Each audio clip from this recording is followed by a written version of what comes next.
Welcome back to It Figures Horror Month. So I am going to be reviewing some Disney Infinity figures because a few months ago these went on sale and I got them for like $3, and I have a ton of these now, so you guys get to see the reviews for Infinity figures. Plus it's Horror Month, and I do have a few figures here, starting with this one that would fit in the category.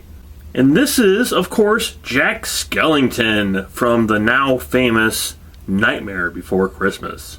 If you've been keeping up with the Disney Infinity figures, they no longer make these, so that is why they went on sale, but now they're back at full price at $14 a piece. However, if I were you, I would look around for some sales because they will probably go on sale again, but that's why I could not pass up Jack. Alright, so let's go ahead and open up Jack and take a closer look at him. I do own a few other Jack figures, but I really like this pose from Disney Infinity. It looks like he's about to burst into song at any second. And because of the figure, a lot of these are so thin that they're easily breakable. So I do like that this one isn't as thin as some of the other ones that have come out. As you can see, his arms do have some thickness to them, and they're not that easily breakable, as does his legs. The one thing that Disney Infinity is really good at, for the most part, is getting some great poses from their figures. And of course Jack here is no exception. So let's take a closer look at the paint here on Jack. It's really, really good. As you can see, his eyes are really well done. The stripes on his suit are excellent. I do like how they have his coat blowing in the wind. Gives it a lot of movement. I love how they did the base too. It's obviously right out of Nightmare Before Christmas, and it looks like an old wooden floor.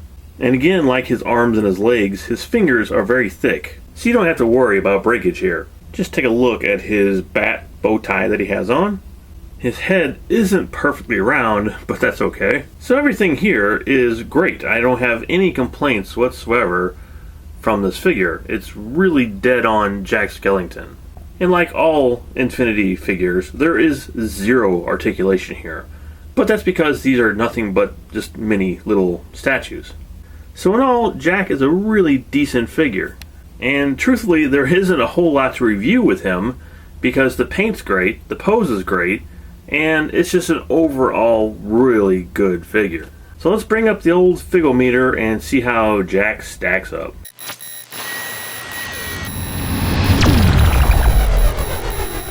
Of course, like I said, there is zero articulation here because it's a mini statue, but the paint is exceptional and the pose also is really, really good. So Jack, just like the movie, would get a 5 out of 5. I got quite a few figures to bring you for Horror Month this year. Jack is just the beginning. Hopefully you guys will come back so I can see you next time on It Figures Horror Month Edition.